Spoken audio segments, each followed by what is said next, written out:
देश विदेश की तमाम खबरों के साथ एक बार फिर हाजिर है। विश्व की सबसे ऊंची पेंगोंग झील पर ब्रह्मा कुमारीज का शांति संदेश। विश्व की सबसे ऊंचाई पर स्थित पेंगोंग लेक पर धर्म गुरुओं, भारतीय सेना के जवानों के साथ ब्रह्मा कुमारीज ने योग अभ्यास किया।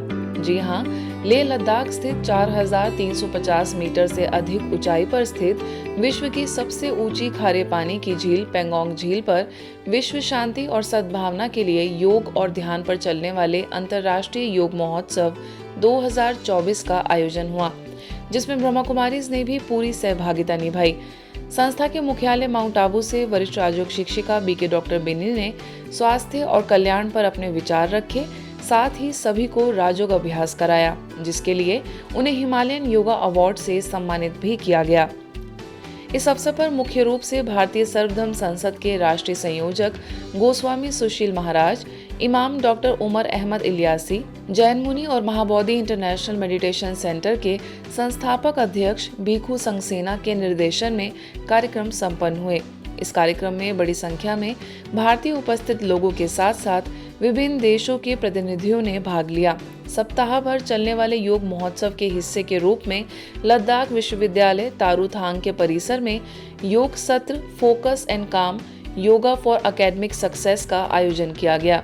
स्मृति से सिद्धि स्वरूप पर ओआरसी में विशेष अनुभूति रिट्रीट विशेषज्ञों को अनुसंधान करने तथा भौतिक एवं आध्यात्मिकता के बारे में उनकी समझ बढ़ाने के लिए, साथ ही विद्वानों को एक बेहतर विश्व की स्थापना की दिशा में अपनी रचनात्मक क्षमता को निर्देशित करने के उद्देश्य से संस्था का स्पार्क प्रभाग निरंतर कार्यरत है। स्मृति से सिद्धि स्वरूप थीम के तहत संस्था के स्पार्क विंग द्वारा गुरुग्राम स्थित ओम शांति रिट्रीट सेंटर में अनुभूति रिट्रीट का आयोजन हुआ, जिसमें यह स्पष्ट किया गया कि राजयोग से ही हम अपने आंतरिक व्यक्तित्व को निखार सकते हैं।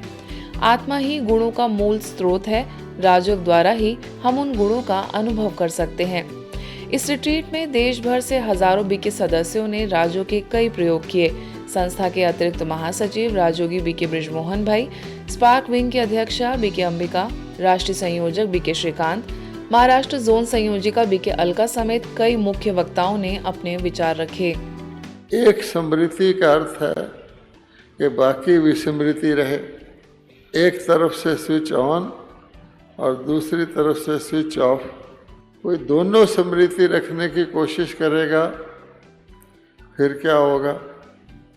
जिसको कहा जाता है त्रिशंकु बन जाएगा, बीच में लटक जाएगा, ना घर का रहेगा ना घाट का रहेगा। सारा पढ़ाई क्या है?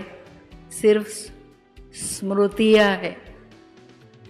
7 दिन का कोर्स 7 सिद्धांतों की, सत्य सिद्धांतों की स्मृति ही है जो मैं याद दिला रहा हूँ सिद्धि स्वरूप बनने लिए। राजर्षि गोकुल ग्राम प्रकल्प प्रोजेक्ट का शुभारंभ। लखनऊ के गोमती नगर सेवा केंद्र द्वारा ग्रामीण विकास शाखा, कृषि विभाग सहित कई एनजीओ एवं सरपंचों के सहयोग से राजर्षि गोकुल ग्राम प्रकल्प प्रोजेक्ट का शुभारंभ गुलजार उपवन में किया गया। मधुबन से आए गोकुल ग्राम के वरिष्ठ सदस्य बीके चंद्रेश ने इस प्रोजेक्ट के बारे में विस्तृत जानकारी दी और बताया कि गांव को सुधारने का यह नैतिक कार्य प्रधानमंत्री जी की प्रेरणा से ब्रह्मा कुमारीज ने अपने हाथ में लिया है। इसके लिए ब्रह्मा कुमारीज के कृषि प्रभाग द्वारा किसी एक गांव को गोद लेकर उसका आर्थिक, सामाजिक, मानसिक एवं आध्यात्मिक विकास कर राजर्षि गोकुल ग्राम के रूप में विकसित किया जाता है। उत्तर प्रदेश में भी शिवलर गांव से इस प्रोजेक्ट की शुरुआत की जा रही है।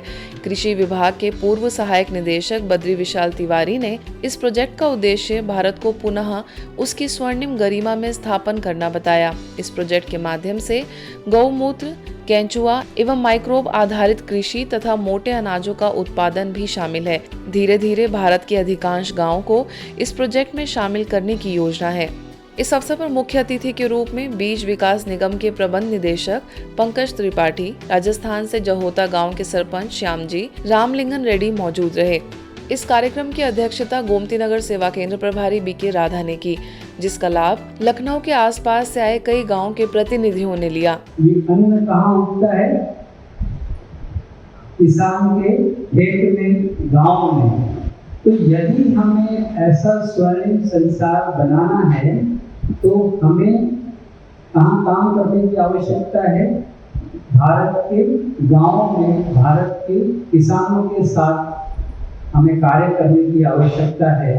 छत्तीसगढ़ बिलासपुर के राजकिशोर नगर सेवा केंद्र द्वारा सरस्वती शिशु मंदिर और विभूति स्कूल में साइबर की पाठशाला आयोजित की गई। बीके गायत्री, बीके ईश्वरी, बीके भूषण समेत अन्य बीके सदस्यों ने बच्चों को मोबाइल के जरिए होने वाले फ्रॉड के बारे में समझाया और यातायात सुरक्षा की जानकारी दी। सरस्वती शिशु मंदिर के प्राचार्य लक्ष्मीकांत मजुमदार ने स्वयं के ऊपर ठगों द्वारा बैंक अकाउंट में पैसा ट्रांसफर का मैसेज भेजकर फ्रॉड करने के प्रयास की जानकारी दी। बच्चों ने कार्यक्रम के बाद प्राप्त जानकारी पर अपने विचार रखे, जिससे यह पता चला कि छोटे बच्चे भी साइबर फ्रॉड को समझ रहे हैं और जागरूक हो रहे हैं। वहीं राजयोग शिक्षिका बीके गायत्री ने कहा कि हम मोबाइल सोशल मीडिया का उपयोग तो करते हैं, लेकिन सतर्कता नहीं रखने से दुर्घटना हो सकती है।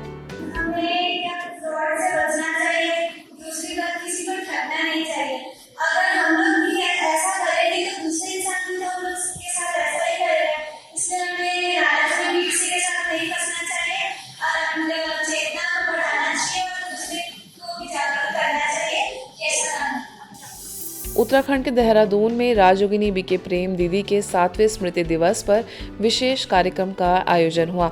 इस अवसर पर उपस्थित हिंदू रक्षा सेना सनातन धर्म महासंघ के अध्यक्ष महामंडलेश्वर स्वामी प्रबोधानंद गिरिजी महाराज ने ब्रह्मा कुमारीज के ओम शांति अभिवादन शब्द को सुखद बताया और ओम ध्वनि को लेकर चर्चा की। सबके मुख से सामान्य व्यवहार में ओम शांति सुनने को मिलता है।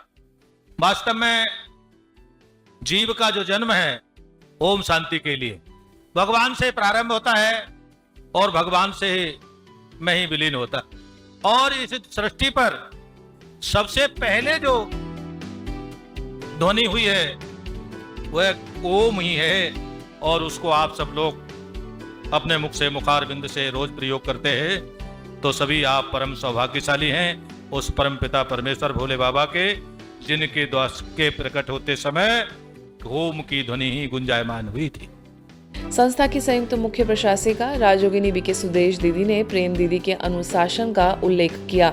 इस कार्यक्रम की मुख्य अतिथि राज्यसभा सांसद डॉक्टर कल्पना सैनी, बीके सुशील, हरिद्वार सेवा केंद्र प्रभारी बीके मीना ने बीके प्रेम दीदी के साथ बिताए 40 वर्षों को याद करते हुए उन्हें मर्यादा व आदर्श की मिसाल बताया।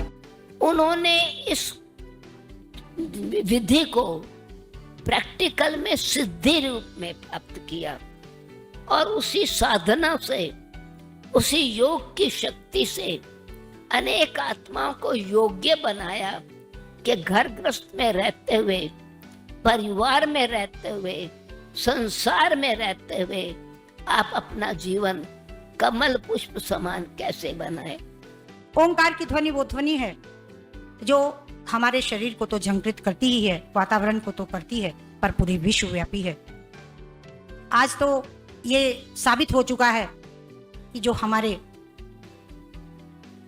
ब्रह्म स्वरूप हमारे इस विश्व में जो ध्वनि झंकृत हो रही है, जिसकी आवाज आ रही है, वो ओम ही है।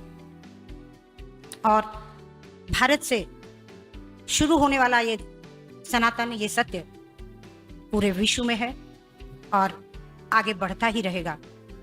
सुंदर टीचर, गुरु, शिक्षक भगवान ने हमको दिया जो स्व मर्यादाओं पर चला और उसने हमें भी चलना सिखाया। तो आज के इस मर्यादा दिवस पर मैं यही संकल्प करती हूँ और बहन जी को यही श्रद्धा सुमन अर्पित करती हूँ कि हम निरंतर और सदा और अंतिम श्वास तक इस मर्यादा के जीवन में चलेंगे। आज के बुलेटिन में बस इतना ही। देश विदेश की अन्य खबरों के लिए देखते रहिए मधुबन न्यूज़।